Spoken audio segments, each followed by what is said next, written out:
Greetings, warlords. Welcome to Saga Thursday, the show all about the skirmish miniatures game from Studio Tomahawk. Joined once again by Monty. How's it going, buddy? It's going great, Rodge. How about yourself? I'm good. So we're back with another monthly episode. Crept up on us here. Well, we made it in time, and we'll go out on time. Everything will be good. So this is another monthly episode with Monty here. We talk about a few different topics usually, and today we're going to be talking mainly about Fimbulwinter. So that was my 2-day Saga event with the help of my local chum Zach, and I got to play a bunch of games. Didn't get to play in it. Monty, you got to play in it. I did. And you were a contender, kid. I was a contender. So then you're left with the shoulda, coulda, woulda. It's always fun to think about those. It was a long ride home. Yep, a long ride home. Okay.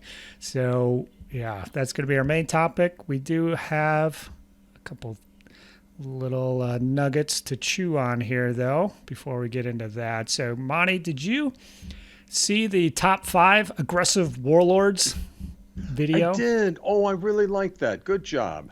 Okay. Any comments or nuggets you want to add? Anything I left off the list there?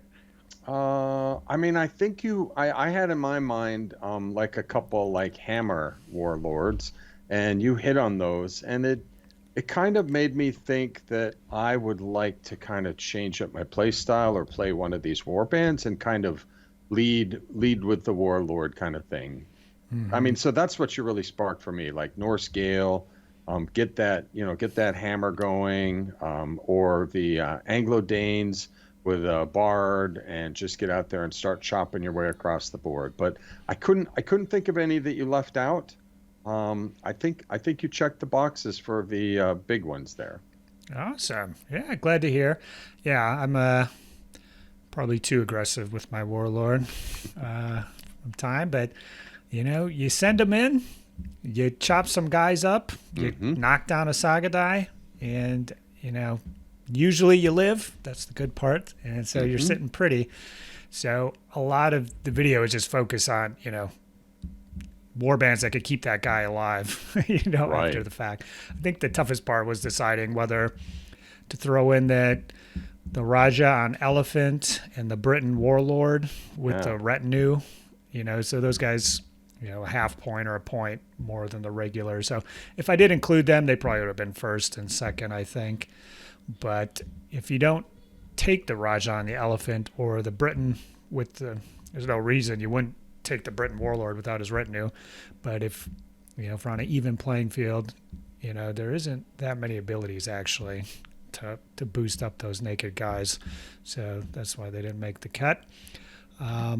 Monty, now the weird thing is, before we record again, it will be Adepticon. We'll be talking about Adepticon already by the time we come back. Yes. We're going to have to look at our schedule. There might be a delay or something there, depending on the dates. But that's kind of crazy to think about. So do you have prep work to do yet for Adepticon, Monty? I might have one Merc unit to paint, but the rest of the stuff should be in the hopper over there. I've got a pretty deep bench. Awesome. Glad to hear. Well, I'm working on the Saga terrain. I will be providing all of it this year. So I had most of it done for Fimbulwinter, which we had 12 tables. So we got to get up to 20 for just Age of Vikings on Sunday. That's when they say I can put up half of them to start with, and then the other half on the last day, it looks like. So working on rocks, trees, the table toppers. Model-wise, don't really have that much to do. So I'm running Age of Antiquity on Thursday. On Friday, I've got my Age of Magic Chaos Dwarves, and that's a full army. I thought about mixing it up, but I'm working on terrain. And so it would be swapping out 3 creatures for 12 warriors.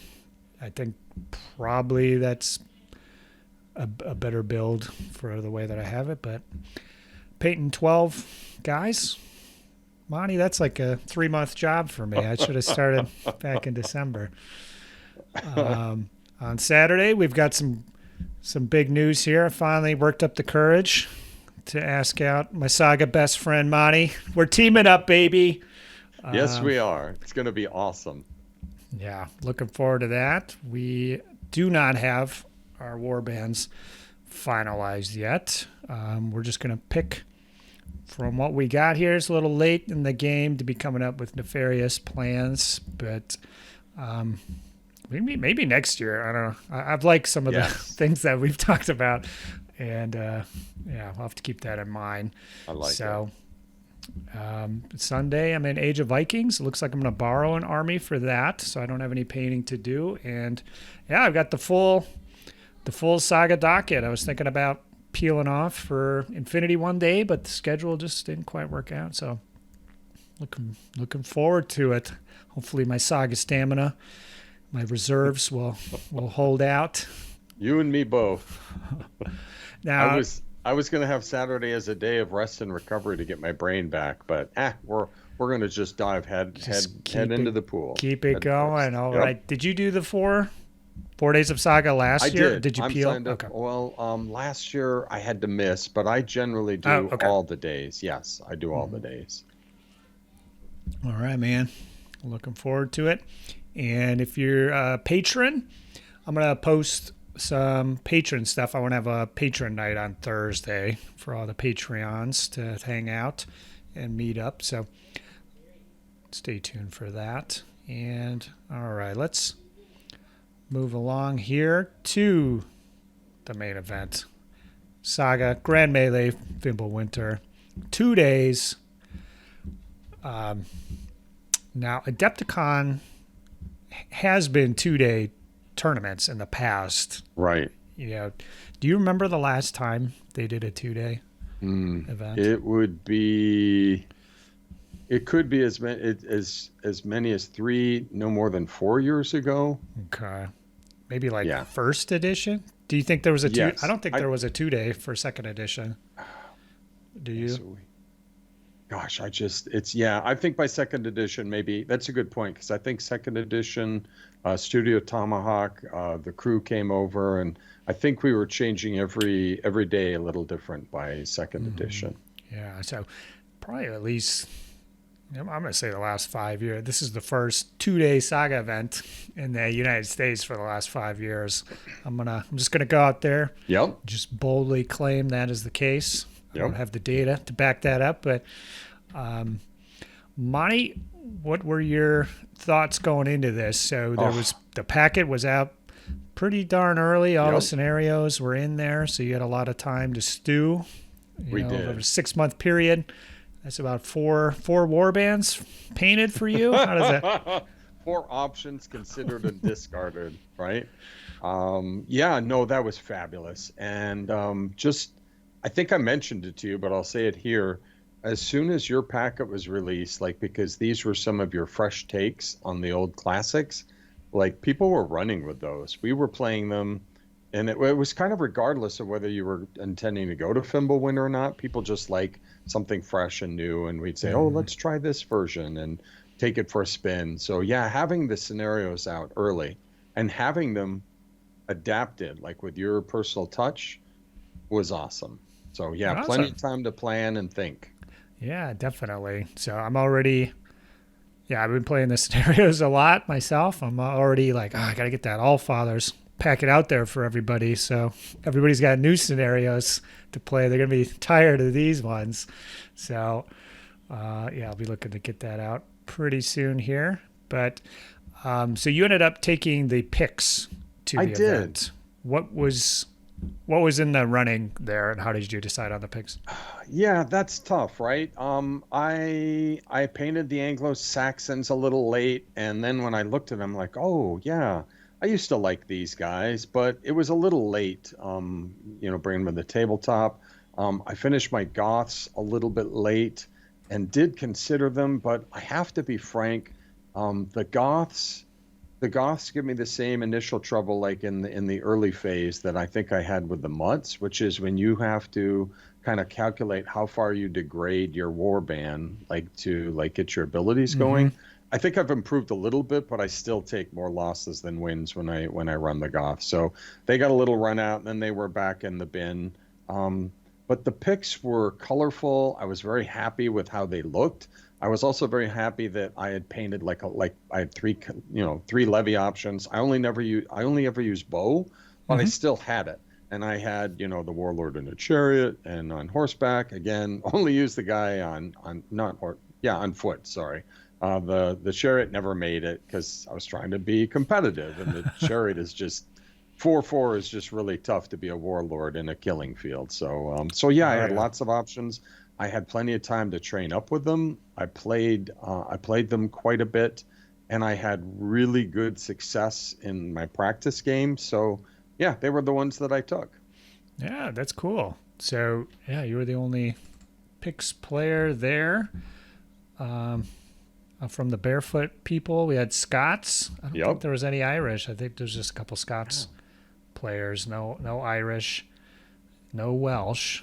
So just you and a couple Scots guys holding down the Barefoot factions. Um, so we got together on Friday night. I would say probably a half to 2/3 of the crew. I've got a picture up here. We went to a local eatery, Tyne and Cellar. Probably going to be the new tradition there. Unfortunately, when did you guys roll in? So We you were were maybe really going to late. make it, but Yeah, we were really late, and it's understandable. We were carpooling, and one of the fellows has a very like middle upper management job, and stuff happened on Friday that he couldn't just say, "I'm out of here," right? I mean, seriously. So we were kind of waiting, kind of on standby. So as soon as he could get free of that, we jumped to the car. But it meant we missed the kind of big warlords moot. okay. Yeah, I was down there noon. Um, there was probably a half dozen folks were there during the day, so I got a game in. So I was running the Saxons, Age of Invasion Saxons, just using the Heathen models, just all dudes on foot. And I was hoping to play this weekend. I had lined up 4 independent ringers. None of the ringers knew that they had other ringers, so they thought, that they were the only ones that I was counting on. And unfortunately, all 4 of them fell through. Uh, so I did not get to play, but I did get 5 games in over the weekend, as it turns out. So I got a game in against Dylan from Madison. So Monty, your first round opponent, got him Yep. trained up for you. We'll talk about your game in a little bit, but we did the Lady of the Lake scenario, so I ran him through that, and shaking off the dust particles for him. He tried to do some things, and they didn't really work out for him. So I was able to kind of go over with some tactics and stuff for him there. And then I played Terry with the Goths, so he was running all mounted guys. And so this was a nice, fun, quick game where, we're just kind of stress testing things, where you don't care that much. I'm just going to charge in and see what happens. See if I combine 2 or 3 of these abilities, what happens. Yep. So we just kind of traded back and forth. So that was a good game for me. Turned out they were both good practice games because I ended up on day 2 getting to jump in. But I guess I'll save day 2 talk for day 2. And let's jump to a picture of the hall. We got Terry Donor here in our hall picture here. What'd you think of the hall, Monty?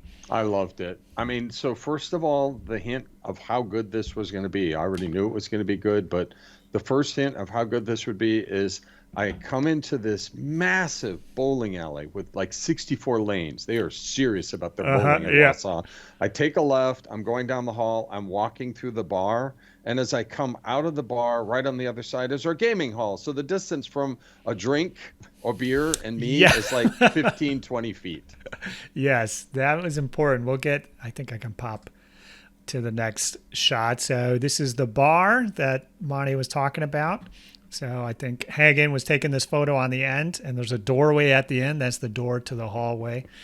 Probably know what photo I'm talking about there. So, yeah, the hall wasn't quite sure what to expect. They moved me at the last minute to a different hall, but this one was, we had the windows up front. It was well lit. Yep. We had plenty of space. We had these nice round tables that perfectly fit a 3x4. So that's, I set up on Friday mostly. So the way that I did it was I had 3 round tables. You can kind of see in the photo here. On either end was a game table, and then in the middle, I had one set of the terrain, so a complete playmats.eu terrain pack, and then those 2 tables would share that one terrain pack, and I had the toppers in there and everything. So how did that work out for you, Monty?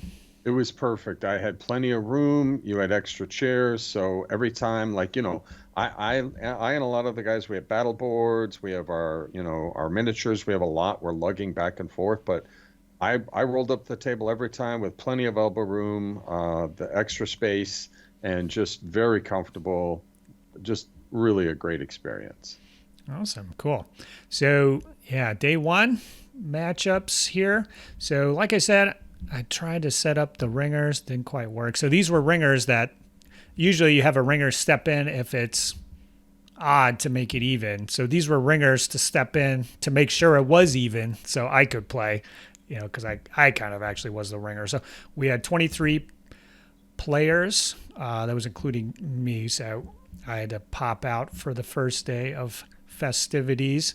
So Monty, who were you matched up with round 1? I think that was Dylan, wasn't it? Yep. I have to admit, I'm really bad with names. It takes me a while to kind of like, you know what I mean, lock in new people. But I think Dylan was my first opponent with Vikings. All right. So this scenario is Let the Blood Run. Yep. So it's a tweaked version of Battle Around the Campfire. You get points and Saga dice for killing the enemy in melee and racking up more bodies. So how did this scenario go for you, Monty? Now, Monty, I have to apologize on air here. As the TO, I shouldn't have cackled when you turned in the slip at the end of the round. So this is my formal apology in front of everyone. That was unprofessional of me. It's okay. I wanna make just a couple things clear, right? I played this scenario a lot. I felt like I knew what I needed to do. So I want to give all the credit in the world to Dylan. He came with a plan. He stuck to his plan, and then I had a plan. And as we started mashing our plans together, things started going a little sideways for me. Because, respectfully, sometimes in very competitive Saga events, if your first opponent is a Viking, you're like, okay, well, it's going to be bloody in the beginning, but over time, it'll bend my way. But not in a game called Let the Blood Run. My first mistake was so pro tip for people who are going to play this at home, Levy are like a piñata in this game. Levy are the easiest to kill, right? Go ahead, sorry. Well, yeah, I was going to say, if you can get at the enemy's levy early and kind of pump your numbers up, depending on the rest of the deployment and stuff. And so this one, you can get very close to the enemy and, with the number of deployments and stuff, you can kind of set up that levy hit if they're not careful. Right. So did he set up a levy hit on you, Monty? So he did, but I should back up for a second. Okay. So I could have swapped out a half point on my levy and brought in 2 Harp Guard figures or 4 Warrior. But I have had luck, a little bit of luck in times as player 1. That's the way it rolled out. Mm-hmm. I was player 1. I've had luck where if I get my levy unit within 12 inches of a Warlord and open up with a round of bowfire, like I have put distress on my opponents right away, and so their turn 1, they're all busy moving their Warlord around, trying to hide them. So they're playing the safety game, right. pulling back instead of killing. That did not happen here. Oh no! I took my shots, and Dylan brought his warriors and his shield maidens, and came right at me. And even though I was in hardcover, with decent saves, I kind of whiffed him, and I think he opened with 6 kills, in very early, and so that kind of was like, believe it or not, that actually was the game because I was immediately on my back foot, because he's up 6, and then I look around at his warband. Half his warband was Hearthguard, so not a lot of figures, right? Not a lot of payoff to go chase him and kill him. I Yeah, need and to get even 6. the shield maidens are just 6. Oh, You geez, know, so they're a couple points down. I mean, they're a exactly. nasty unit. You know, They're as just a well. nasty unit. So I was on my back foot right away. Like, here he is up 6. I'm like, well, I didn't see that coming. And so, and of course he's a Viking player, so he's playing aggressively, and his berserkers are kind of lurking. Just every turn he's kind of measuring out double charges. So I'm like trying to be cagey, but also trying to, and I just barely managed to like keep even round after round. Like our blood pool, he did whatever his blood pool was, I just matched it. But I was bleeding units fast, and he had a very cool trick. This is a great. Is it okay to share tricks? Yeah, I think so, right? Yeah, Post definitely. So, So I think I was going to mention it if you weren't. right, So yeah, I'll let you go for it. I didn't see this one at all. And what I love about Saga is like you play and play, and you're like, I got this, and then like, whoops, I don't have this. So he had the most clever play. He would set up Valhalla and leave it defensively every turn. And so when I came to clean up his little, kind of smashed up 3, 4, 5 packs of warriors with a fatigue, the blood pool is calculated in step 6 of the melee. Yes. The losses in step 6. So he would very cleverly go, I go to punch him. I take his armor down. I'm getting ready to like get those just juicy blood pool points. And he would say, I'll play Valhalla. And he'd take the maximum number of warriors. So he's taking my paint. He's taking my points. They're coming off the table. Yes. So they're coming out at step 3. So that's that's Didn't completely see that. deliberate. That was a tip of my cap to those Viking players out there. Yeah. It was brilliant. And here's the second part. Like, that's bad enough. Then he would roll a smoking hot roll, and like my 9-pack eating up a 4-pack is blown to hell. And I'm like, are you kidding me? I just traded dice with him. I needed that 9-pack. He needed to do some heavy lifting. Yeah. So yeah, so we played, and we kind of came down to the very end, and I had nothing. I had nothing but my warlord. Everything else was all beaten up and small, and like he still had his berserkers over his warlord's shoulder, and I'm like, I can't come out and go get his warlord, and I don't even want to go chase anything because the berserkers are just waiting to take this tie and turn it into a win. So I hate ties. Like, I really want to play for a win, but game 1, a tie. So yeah, exact tie on the points. So yeah, Dylan's a very crafty player. Well, he had out of all the Viking players, he had the toughest run out of all of them. As we shall see. But he went on to play Andrew Bertelsen. Wow. Who was also in the running at the end. He played Charles from Kansas City. Okay. So he knew what he was doing. And then he played somebody else, which we'll get to in later rounds here. But yes, so let the blood run. It's a gift to the Viking player if they can learn how to use the Valhalla defensively. That'll save them some points on the blood pool there. So what did you bid, Monty? Did you bid to go first? Gosh, this is a little bit of a blur. I generally bid nothing, so I do the fake. I if I bid anything, because he was a Viking player, I was like trying to measure like, could he, and I didn't think he could get me. I wasn't too worried. I think I bid 0. But if I happened to bid anything, it might have been the most I bid that whole weekend was a point. I just generally, I'd prefer to get a free point than hand one out. Sure. Yeah. Saga point is 3 levy, 2 warriors. They're a Hearthguard there, so you got to be careful. So in this one, just playing as the Saxons, I would be prepared to bid a point or even 2 points to ensure going first and setting the tone. So with the Saxons, I'd be using a personal champion. So I'd be kind of using him to lead the attack, and then, hopefully clean up some levy if I could set it up. And then if they want to retaliate against him, he's just one figure. So they've got a hard choice to make. Right. That's brilliant. So he's kind of expendable, but there's a lot of different combos with the Saxons, and that personal champion, as well. So he might not be a free gift even after that combat.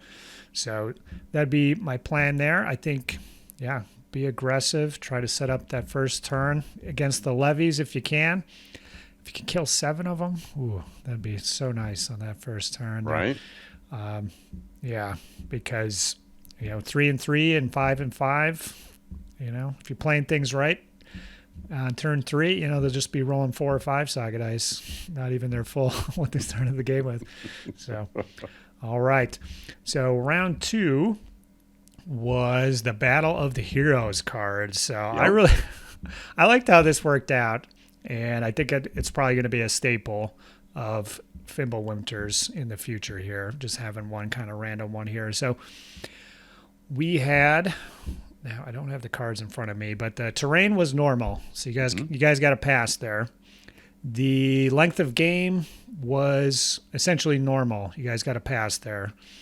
The special rules, I don't think, what was the special rule? Oh, now this one, the terrain was dangerous as well as uneven. Yep.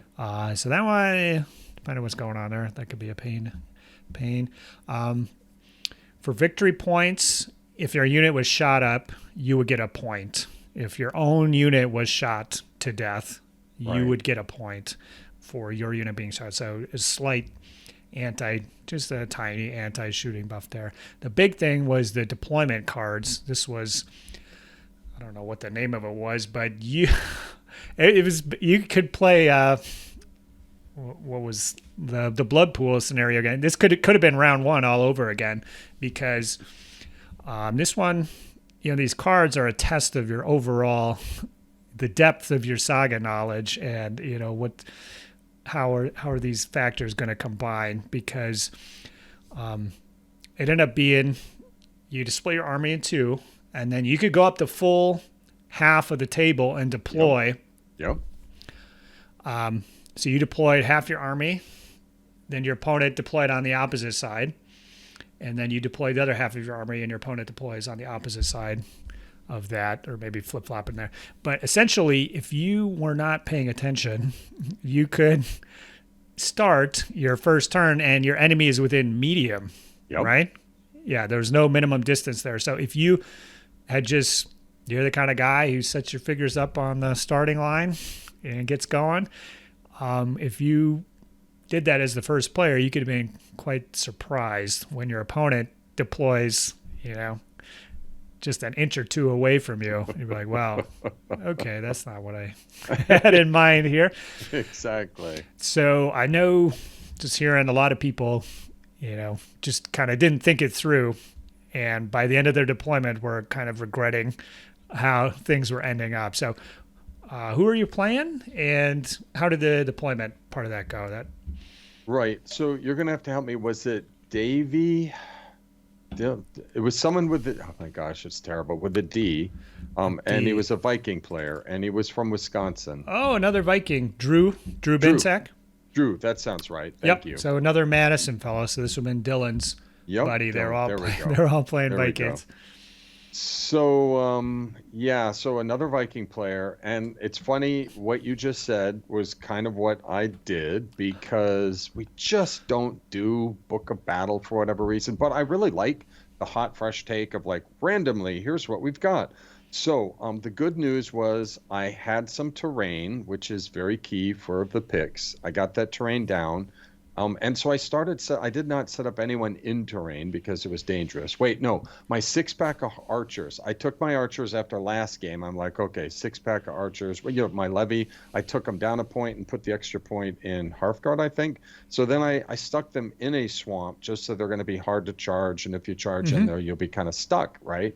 But the rest of my army was out in the open and really close to the starting line.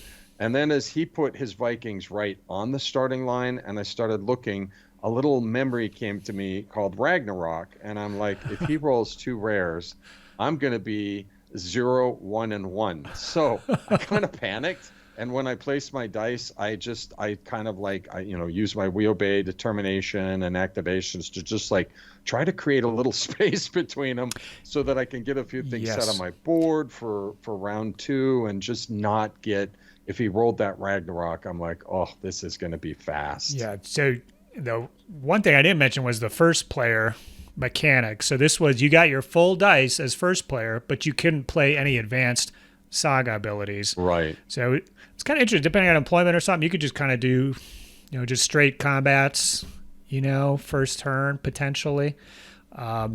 So after the event, I played this. I wanted to go what you guys went through, so I played this scenario against Zach.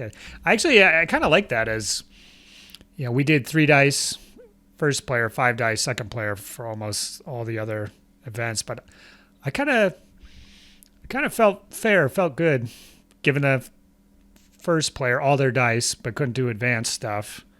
I might even go so far as first and second player, neither one can do advanced abilities on first turn. That would be an interesting scenario to play out. So you pulled back. What happened after that? So the long and the short of this game was my dice were blazing hot in a way that I can't remember them ever being. Like I was just 5s and 6s were just shooting out of my hand. And as the game like very quickly went south for my opponent because I was making my saves, I'm making my kills. It turned into just kind of a bloodbath because of the imbalance in the combat rolls. Mm-hmm. And I did say to him, I said, based on the law of large numbers, this is going to bite me in the ass. And spoiler alert, it did bite me in the ass. Not in this game, though, right? No, not in this one. Okay. I would have liked to have like a little more, like less spectacular rolling. I didn't need to use all my luck in game. I know you get kind of nervous in those early. Way too early. But so, how were you feeling after this game? So this is a 5-game event. So you just had to draw the first one, right? And a win here. I think it was a max point win. So I was kind of like I breathed a small sigh of relief because I'm like, starting with a draw is not ideal. I know I got 5 games, so slow and steady. But I'm like, man, that just really it was not a great start. So I'm like, okay, I'm kind of getting back in it. We're going to just kind of like submarine back up into the pack, hopefully. Mm-hmm. Yeah, that's what's cool about 5-game event. So if this was just a 1-day, you had that draw. I'd be done. If the field was 24 players, yeah, I'd be like, well, okay, I'm done for the day. That's it. Exactly. I'm drinking early. Yeah. Oh, cool. So in the second round is actually when I got my 3rd game of the weekend. So one of my ringers did show up right after round 2 started. So we just set up. He was playing Scots, bashed my Saxons into him. And this was probably my closest game of the weekend. So he was running 2 8-packs of Hearthguard with his Scots. And I was able to get some warriors into him before he was able to get any abilities up. And the Saxons have that one ability where, based off the size of the unit, you get more dice. So I was feeling pretty good. Yeah, I had 8 warriors going against 8 Hearthguard, but we both had 16 attack dice. So I was ready for the trade there. But he ended up killing all my warriors, and I killed 1 Hearthguard. Oh, no. Yeah, he didn't have any abilities up, but that's just the way the cookie crumbled. That's right.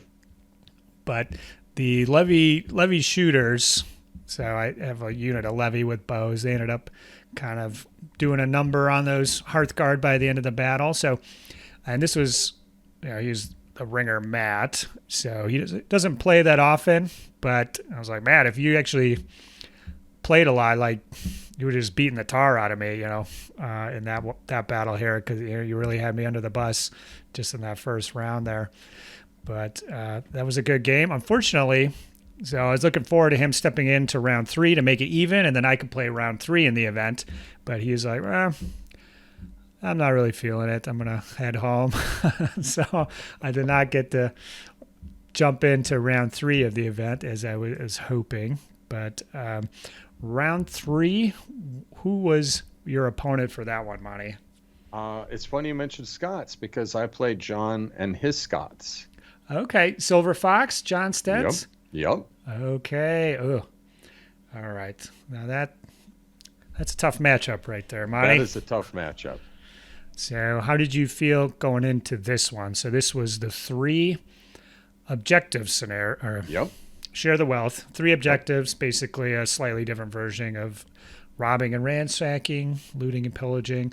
So, you could see if you grab those objectives, he's going to have a tough time coming after you. But Yep. if he grabs those objectives, well, that's kind of a nightmare scenario. Exactly. So how did this one play out for you? So my levy bow got cut in half to produce an extra point for my guys who could go grab the objective.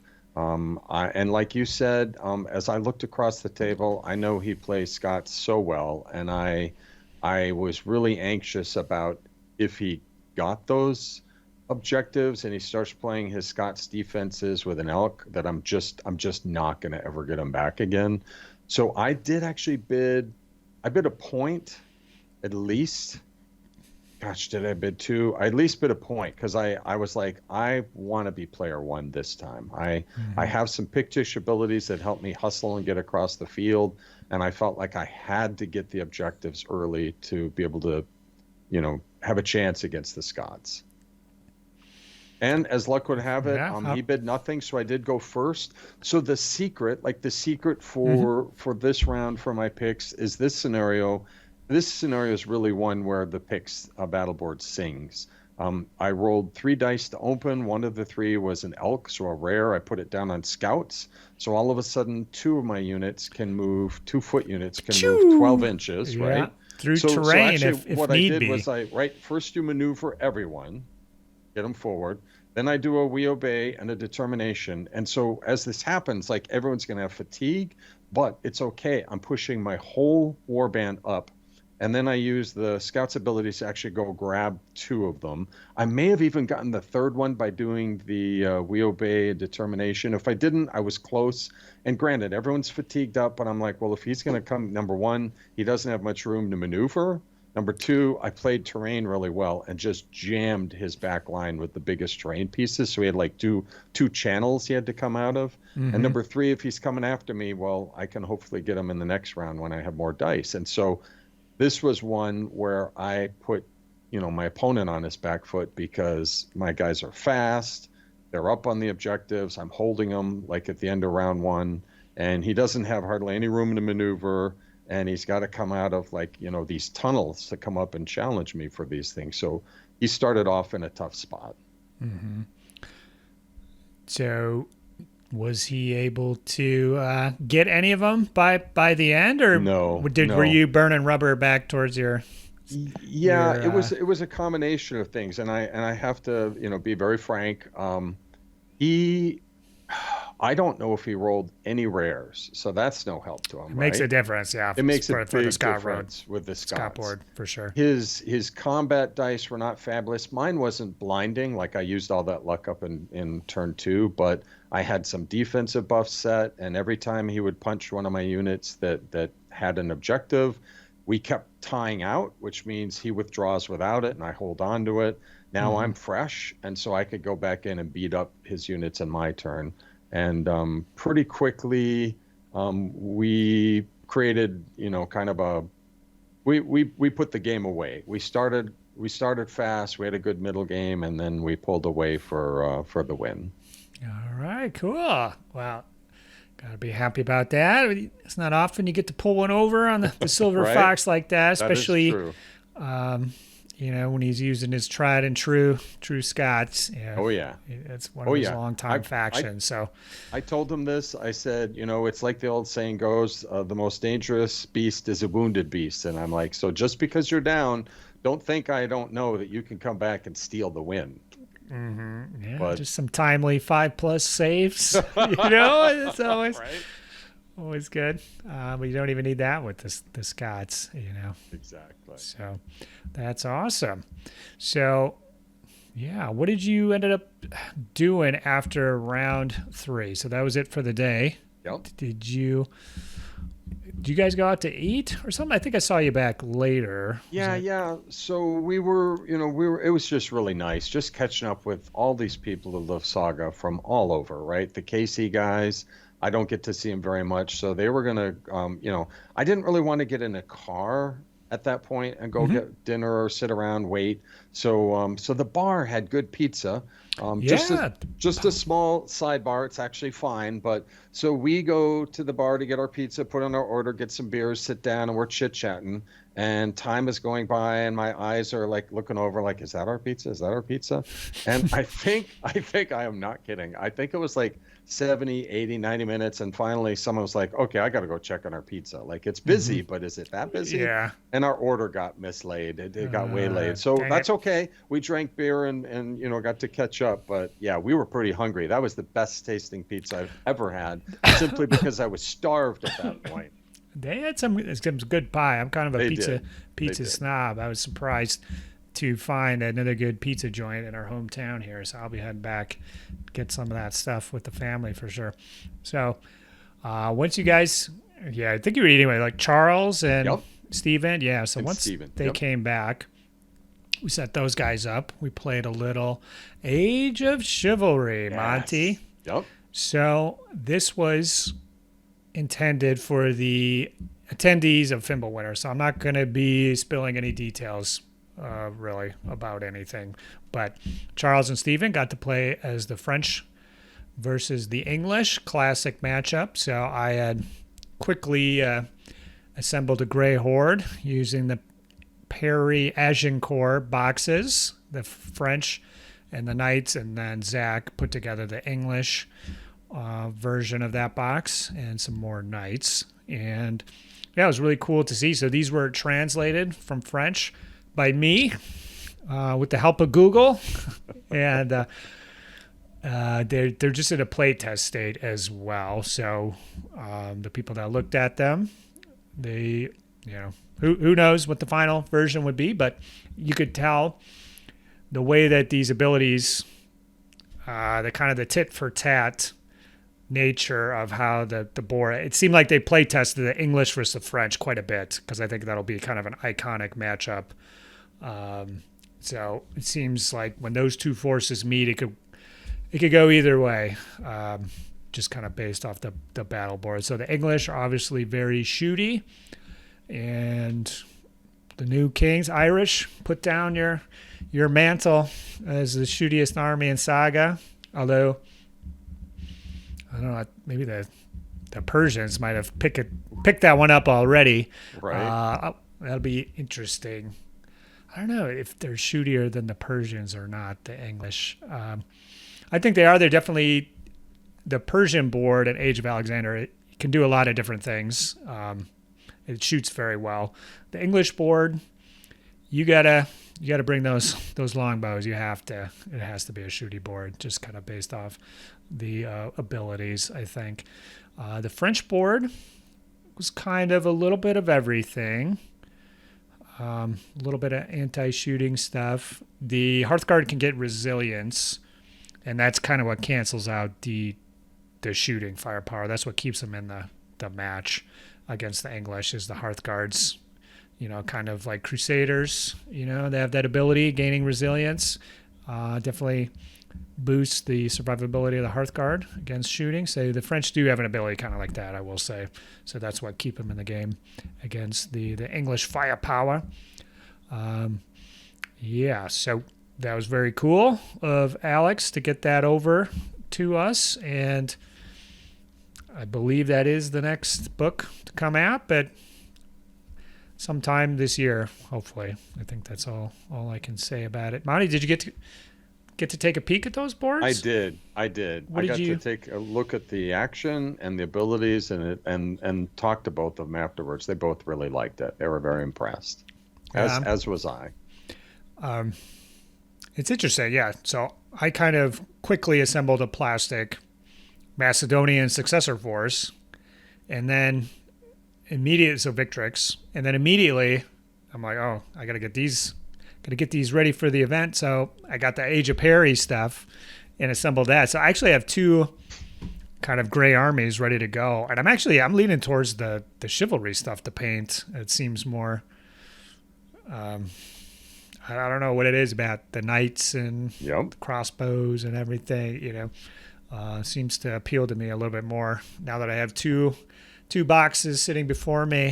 Which one do I choose? I think I might do the chivalry stuff. So anyways, let's move on. Monty, how late did you stay up? Gosh, I gotta say, like when I'm on the road, I don't sleep great, so I can't really be a night owl if I'm really trying to be like competitive in the event. So I think I stayed 10:30. Although I have to chuckle my buddy who drove us out. He's such a good guy, Chris Foreman. At some point in the night, and it wasn't that late, he goes, Monty, we need to get you back so we can tuck you in. And I'm like, I'm not a small child. I could probably stay up another hour. Another hour I could probably manage. Well, but I told your wife that I get you down. Wow. Yeah, that was funny. But I appreciate it. Anytime someone's looking out for me, I mean, that's a good thing. So now I did get the matchups posted. Did you go to bed? Did you see the email knowing who you would be playing against? So I was having a problem with my internet. My phone was just fundamentally I was in SOS mode. Yeah, Wasa is a Verizon black hole. Okay. The entire state is covered except for the city of the city of Wasa. Okay, I had no idea. It was just crazy. So I could have known, but I had no idea, and I wasn't really fretting about what it was, but I felt like with 2 max point wins and a tie that I should be back in the hunt. That was really my hope. I wanted to have a chance. Mm-hmm. Awesome. So got a good night's rest. No worries about that morning opponent. So when you showed up, who were you playing in the morning? I was playing Steven, Casey Steven. I'm not going to be able to say his last name right. It's just Hollowell, right? There we go, Hollowell, who I'd been having pizza with the other night. Little did I realize I was breaking bread with the enemy. There you go. But here's the twist, Rodge. I feel like I can't prove it. I should probably have a little sidebar with Steven and kind of pick his brain. Steven and I, the week before, had to play. We were matched up in the Winter League. And in the Winter League, that's our tabletop simulator, our digital event. And get this, in the Winter League, he's running Goths and I'm running Picts. So he was playing Goths for the tournament. So so he got a peek at all my tricksy stuff, and I feel like he came prepared. I feel like he got like a scouting report. Like he kind of saw what I do, and he wasn't messing around. He was staying away from terrain, and it was oof.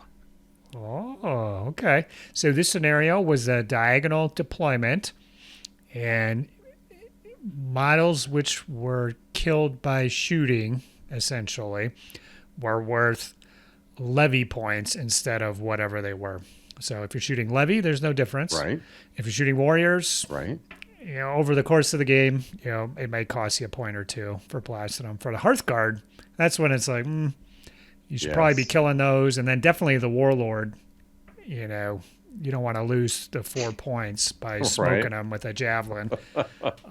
So those Hearthguard and Warlord, you kind of want to finish off in melee if you can.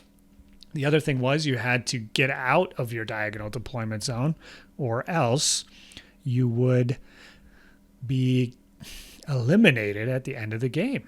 And you would count as levy for that purpose as well. So, for trade-offs or whatever, if your Hearthguard and Warlord got stuck back there, maybe it wasn't as big a deal as you would think. But this one was interesting. So was Steven running like Cav against you? He was running mostly Cav, so speedy as hell. So he wants to get over to your side.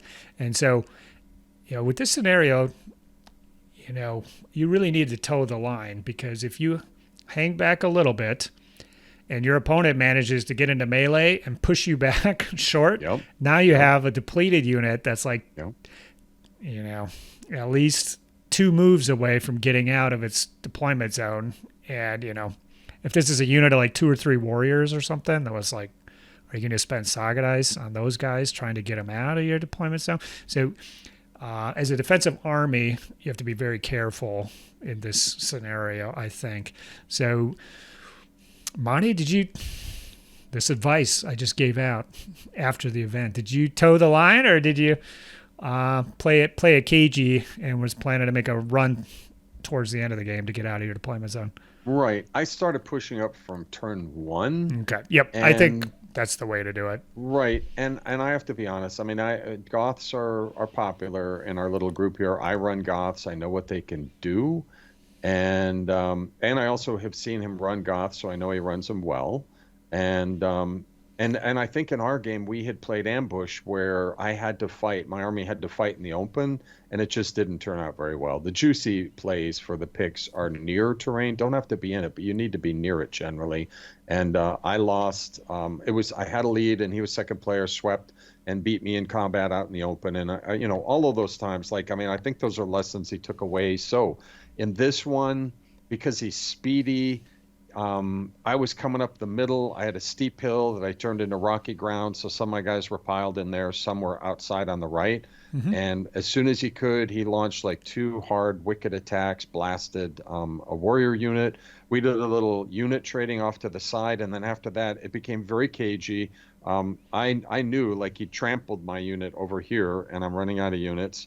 And he's swinging around and he's not anywhere near terrain, like not even within a foot.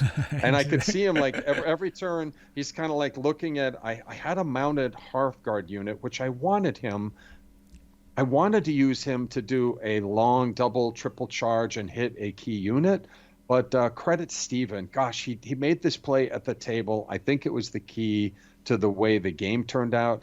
When you're a Goth player, you're like, do I bulk up the size of my units or do I break them down? And he sat there and he was kind of putting them together and playing around. He goes, I'm going to do this. I'm not sure if it's the right play. And he proceeded to break like his warriors into mounted 6-packs, and he broke his Hearthguard into 4-packs. And my heart sank because, like, that's not what I want. If I'm going to chase you across the table, I need to hit a big unit. And so it was helping him maximize his dice and then minimize my benefit when I stick my neck out and go smack into a unit. I mean, what do I send after him? Do I send an 8-pack to go get a 6-pack? So, that was tough. I watched. Like, I watched and watched and watched. I watched for like a little angle at his warlord or an opportunity or an opening, and it was a little after the first combat. This was very chess-like, and then I could see, my gosh, the time's running out. We're going to get a tie. So I did throw this out here. I think it was legit. I was like, oh no, we don't want a tie. I was like, what if I just stick my warlord right out in the open and raw saga, we just roll and see if a warlord could kill a warlord, like to avoid the dreaded tie. And he chuckled a little and kept playing. He didn't fall for it, Rodge. Not against Monty's warlord. I did try, right? So, and damn it, when we counted up the points, how is this possible? It was another tie. Oh my gosh. That's amazing. Yeah, in a bad way. But it was hard fought. I mean, seriously. And I don't know. I feel like I just don't know. It was a tough matchup because he knew what I did. I knew what he did. And we both were nervous about different aspects of each other's game. Mm-hmm. And like he didn't want to be anywhere near terrain, and I didn't want to be fighting on that open hill that he was all congregated around. So, yeah, that was tough. Mm-hmm. That's awesome. So this round, I was actually able to jump in and play against Goths myself. Uh-huh. So we had one of our players dropped on Sunday. So I knew this going in advance. He cleared it with me, so I was fine with that. So that made it even again, so I had to step in to make it even. So it was kind of interesting. I'm like, well, it's not really fair to just kind of put myself in. Usually the ringer goes against the bottom person. Right. So I'm like, well, that's not really going to be fair to that person if they have to play me. And Monty, I know a thing or two about the game. Yes, you do. You know what I mean? Yes, you do. So I put myself in at the average 7 points. So I'm going to assume, on the first day that I would have won a game, lost a game, and drew a game. And so I put myself in at 7. So I ended up, playing against somebody who had a couple wins. And so that was local fellow Adam. And so Adam, he's awesome. He's good at whatever game. He plays Infinity. He comes to my Infinity tournaments. He always came to my Warhammer tournaments. And the last Age of Sigmar event that I did was like a 70 or 80 man event. He won that one. Wow. So whatever game he plays, he's really good. So he's a good opponent. He always goes to Adepticon. He's a big hobbyist and everything. So I was like, oof, he knows what's going on. So I was playing against the Goss. I was pretty nervous, pretty wary, I guess. Yeah, for me, it didn't really matter, if I won or lost or, whatever I was just playing. But I know he's a good opponent, and I know the Goths are a very solid board. And the Saxons, maybe in a straight-up fight, you might say they don't have the chops. But this was a good one. So that Saxons were able to overcome the Goths in this one. So just through sheer the ability to charge twice, and usually without fatigue, because I did roll a rare like every turn, and usually you put it on that double charge ability, no fatigue. Okay. So he was all mounted for the most part. He was using Breton Cav. So I got my levy to the woods on the other guy, first turn, moved across, got in the woods on his side, and I'm like, all right, my levy are safe now. But first turn, he moves a 6-pack of Hearthguard. The Goths don't care going into the woods, maxing out his fatigue and smash up the levy, knock him out. I'm like, gosh darn it. But with the personal champion, I had that rare on the double charge ability, and some activation. I had a lot of charges. So I was able to overcome the Bretons, the Breton Cav. He moved up, and, they do their shenanigans where they take fatigue to discard, attack dice and kind of make the combat null. So I was able to just kind of do multiple charges to overcome that. And then I was able to do a long charge. He had 2 units of 6 Hearthguard.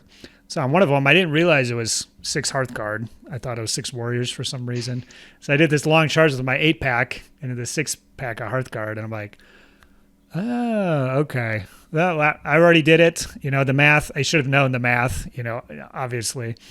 So he ended up popping the Goth abilities to kind of save that Hearthguard from taking any casualties. So it ended up leaving his other Hearthguard unit that had wiped out my levy in the woods. So I did a double move with my Warlord and just went in, just kind of straight. They were exhausted. So I was able to pop my armor up by 1, take him down 2. He wouldn't use the fatigue on me. And I ended up rolling pretty good and just wiping out that 6-pack of Hearthguard with my Warlord. Wow. Wow. So that really set the tone. And from then on, I was kind of tit for tat. And he was always very cagey about leaving those abilities up. So it was very different from the game against Terry, where you would just use everything. And then on the other guy's turn, you just don't have anything.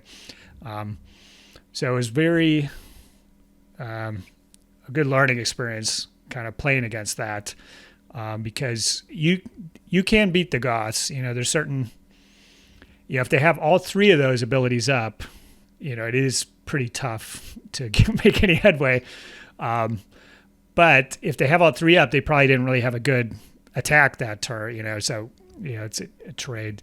But you can work at them. You just got to do multiple charges, kind of like the Scots. It was just those multiple charges, and kind of, we're not going to do anything this time, but on this next go, we're going to go in. And the way those abilities, if there's the one that gives 2 or 3 dice for every fatigue they have. Mm-hmm. Well, if you charge them first and you pull one, for your calculations, it's only going to be 4 instead of 6, so that's manageable. Yep. And then, at one point going against this Warlord, he had the 2 inflict the fatigue to block 2 casualties, so on a Warlord, that's actually not useful because you're not going to pull the fatigue, so there's a couple of things like that where it seems, the abilities are good and they seem insurmountable, but when you look at the sequence of events, and you kind of just keep working at it, the Goths are beatable for sure. Agree. So that was a good game against him. Just kind of snuck it out in the end, and I was happy to get into the fray, and so I played this game and the next game, and it worked pretty good. So I think even with the 5 game, I could handle it. I'm a veteran of the tournament organization business, Monty. Yeah, it shows. It was a great show, dude. Mm-hmm. All right. So going into round 5, who were you up against? Gosh, is that Aaron? Yeah, Aaron Lagerstrom. Okay, thank you. So he was playing Carolingians, and we've heard Aaron before because he was my final round at the November event in Chicago. Nice. And we ended up drawing, and then because he had more massacre points or whatever, he ended up winning the event because it was just a three game event. Nice. But he's a very cagey player. He knows how to play Yes. Carolingians. So I was really glad that both you and I know Scott got to play him too. I'm glad that both of you guys got to play him because I'm like, this guy's like the real deal, Yep. He knows what's going on. Yes, he is. So how did this game go for you? Well, so Scott and other people warned me that the Carolingians were the machine gun Carolingians. They were pumping out, I think he could do 32, 34 shots a turn. And other than when he played his clubmate, I believe he won all his games, max points, and he was shooting people entirely off the table, like there's nothing left. And so, there's a trail of broken armies and tears. Mm-hmm. And then here I am with my picks, and I have no shooting defense at all. And I had one idea. It was the only idea I could come up with. I know it kind of sucked for gameplay. I didn't properly set this up either. Going into this, so Aaron, he lost. So nobody going into this last round, nobody had won all their games. If they had, they might have almost scooped it by default, or they could have hung back or something like that. So there was 2 top tables. There was Scott and Andrew Bertelsen. So Scott DeRong and Andrew, friends of the show on kind of table 1-ish, table 1 or 2. So they had the same points. Andrew's playing Anglo-Saxons. Scott was playing the Franks. And then on the other table was you. So there was 2 kind of top 2 tables. So you were playing Aaron, but you were 1 point with your draws. You were 1 point behind those guys. Yep. So you were, if there was a draw on the other table and you get 4 or 5 points, towards the mat, you still could have took it, Got a chance. And the scenario is Lady of the Lake. Yes. So this one, you got to know what's up with it because it can really get away from you. There's a lot of bonus points potentially on the table. So there's a swamp in the middle with 1 objective starting at the end of turn 2. If you have it on your turn, you get a point. If you have it consecutive turns, the points go up. So 2 consecutive turns, you get a point for 1, and then a 2 for holding it for 2 turns, it becomes 2. And then 3 turns is 3. I think that's how I read. Is that how I wrote it, Monty? Does that make sense? Yes, it does. Okay. Each point consecutive, it grows in value. So if that's you have the it key. 3 turns in a row, you have 3 points for the 3rd turn, but you already have 2 and 1 for the prior turns. And then, so you're at 6. If you get to 4 turns, you're at 10 points from that objective. These are banked too. You've got them. They're yours. And if you can hold it 5, towards the end, you could get up to 15 bonus points from holding this consecutively. And so if you have a warlord, there were a few restrictions, but you could grab it with your warlord. And if you did that, you would potentially be able to hold on to those points for most of the game. So, Monty, did you have a strategy going in? So we know you're up against the machine gun, and I guess the picks don't have much of the way of defense on battle board abilities. So what were you thinking? Yeah, I mean, this is hard, but we're playing a competitive game and he's got a competitive build. So like all I could come up with was scouts as player one, grab the objective. Now I have to like come back and no tricksy stuff. I got to slowly like drag that objective back. I put a big, large woods on my back line. And then my idea was that every turn I rolled a rare or uncommon, I would turn that woods into hardcover and Ooh, yeah, just that'll. try to survive the machine gun shooting. So in my mind, I thought, oh well, if I get in the woods, it'll be okay. To just show you like how powerful his shooting was. So turn one, I grab it. His turn one on 5 dice, rolls the perfect roll, fills his prolium completely, shoots up my objective holding warrior unit. I think it was 10, shot it down to 4 figures. So I'm like, well, this is this is going to be a problem. This is a taste of what's to come, old man. And I had kept 2 flanker warrior units. I wanted to kind of threaten him and maybe try to get a cheeky charge in or something. So I had 2 warrior units out on the flanks in terrain. But in the subsequent turns, he just shot the heck out of them. And I'm like, okay, you guys are coming out. I pulled them in with scouts. My whole army is just piled into the woods. Every turn I'm getting a quail and I'm turning it to hardcover. But even his hardcover, he's getting auto hits. He's doubling his auto hits. I make some of my saves and I'm watching my casualties and then I'm doing the points and I'm like, we're neck and neck. Like, this is kind of sad. And I'm going to say something, and this is on me, right? I'm going to say something, so I don't want to take anything away from this because he made a late, brilliant push, and really what I'm going to say doesn't really change anything. Like, Scott had that win, so there's no coulda, woulda, shoulda. I remember I looked at, like, the points total, and I was looking at it. I got to admit, I probably was mush-brained at that point. I was like, okay, turn one, I've got it. I got a point. Turn two, I have 2 points. Then I started going, then turn three, I have 3, I have 4, I have 5, I have 6. So I did the points wrong, but here's the key. So we were on turn 6, and now I got like a max point, and I had a really good turn. He left a little gap open, and I picked up some warrior points with my shooting, and I had an 8-point lead. I have like an arc of units. My objective is held in the back line, and I'm sitting on an 8-point lead in hard cover. So what the hell can he do to crack that?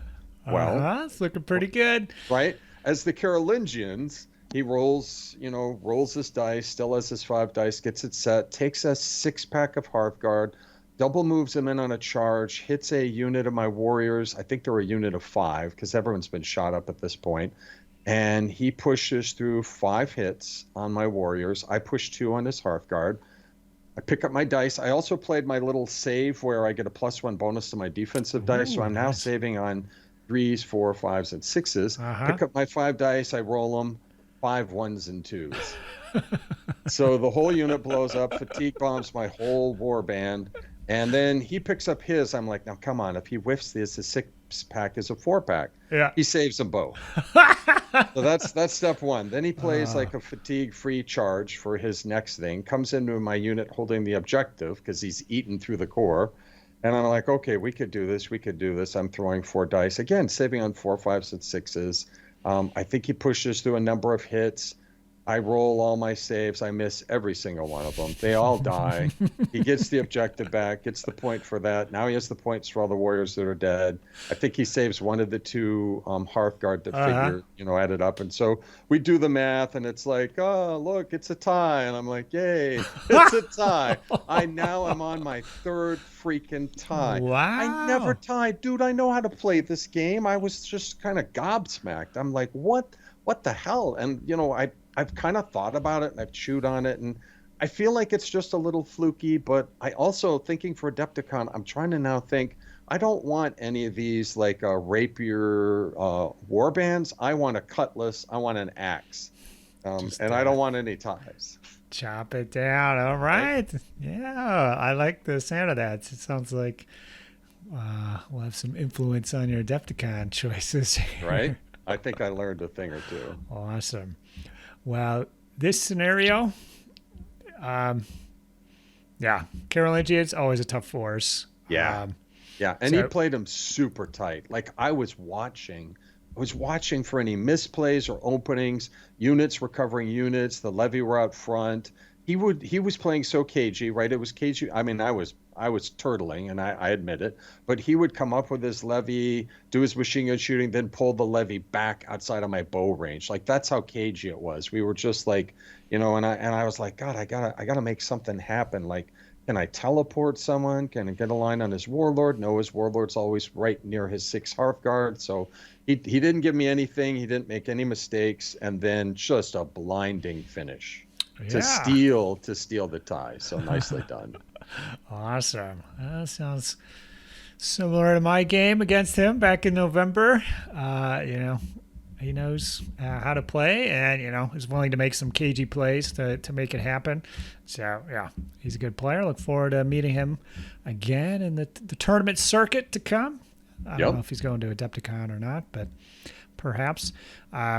So I played against Dylan. So on Friday we did a test game using Lady of the Lake. So now we were doing it for real.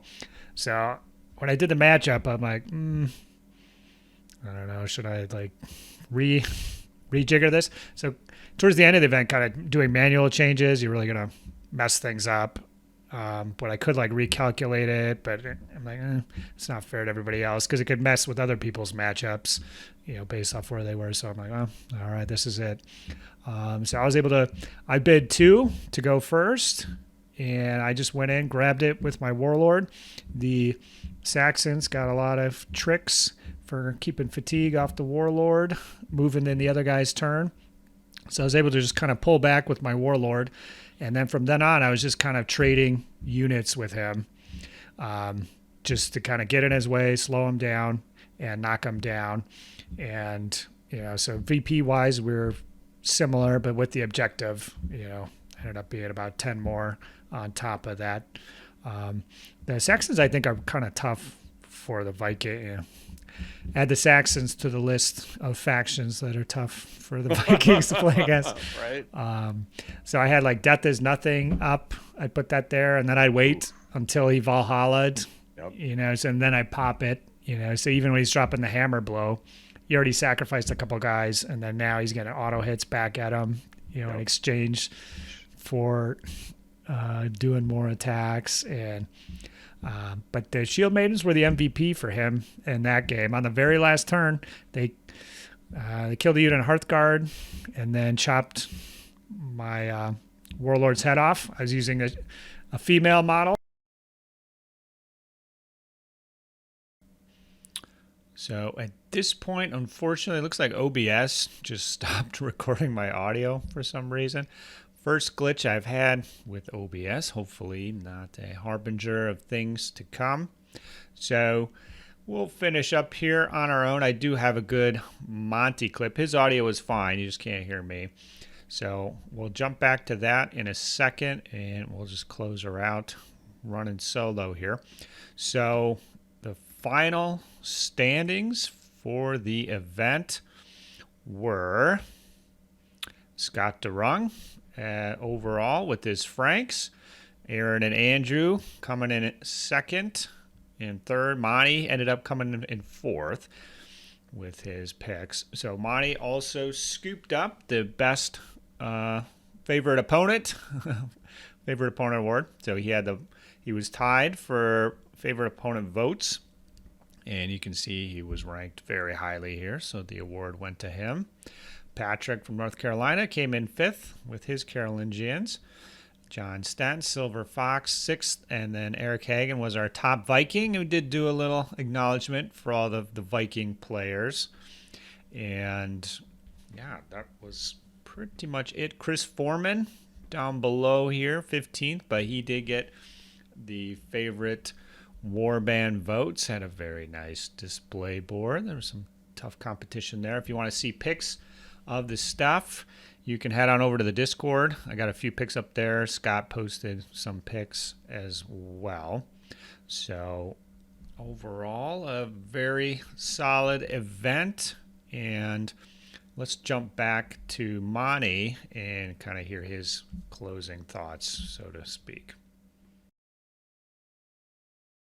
It was a fantastic weekend. And, for events like this, I do believe it's true. And I say that like half the fun is all the time leading up to the event, like your planning and your practice games and, kicking around lists with your buddies and the drive out. Like, where there were three of us in the car and we got to know each other and like, we share a hotel room. That's more time spent together and beers, stories. Yeah, I'm still grooving on it. I do, that it still kind of kills me, the like massive number of ties.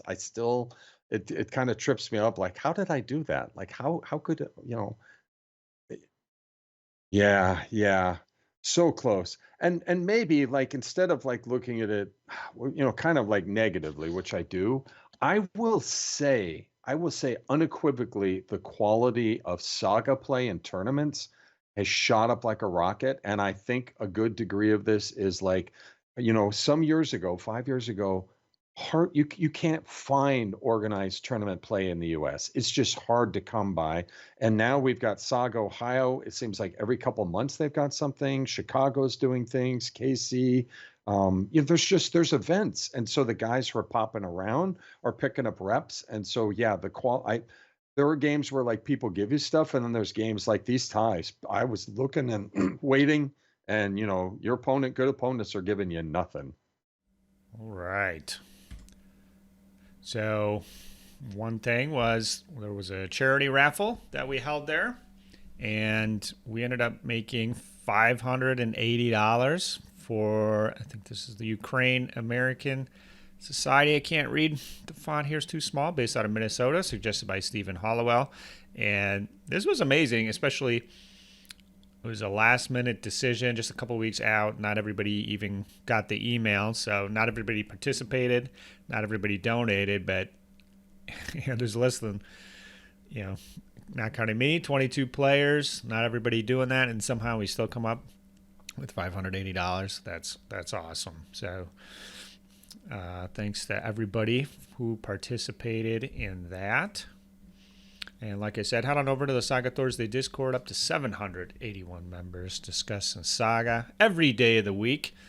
You can get in tabletop simulator games. I posted a picture of the Age of Chivalry game, so head to that section of the Discord to check that out. For the Patreon, thank you everyone once again for contributing to that. We are just at the podcast level, looking towards 3 additional episodes of Saga Thursday every month. That's in addition to the one with Monty, so that would be 4. So if you want to head on over to the Patreon, I just want to thank Terry, Patrick, Sean, Mitchell, Kevin, and Scott, and everybody else. If you want to get in on this, we got quarterly drawings. You get one-on-one video chat with me. Pretty cool. Get a chance to win the army of mine this year, all throughout the year. Anybody at Hearthguard level or higher will have a chance to take home one of my armies.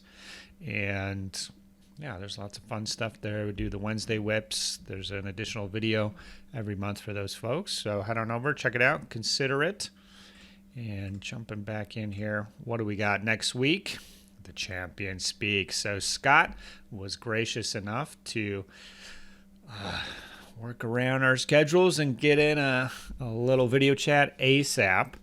So this video is all about his tournament run to victory. So he was playing the Scots, and I can't remember if this was cut from the video or not, but he does them a little differently. No Hearthguard, Warriors, Levy, and a Bishop. So this should be an interesting conversation for sure. After that, we are talking with Alex from Down Under with New Minions. So continuing on our Age of Hannibal trail, and that is also a very good conversation. So, all right, if you have any comments about what Monty and I were chatting about in the video, anything else, definitely post below.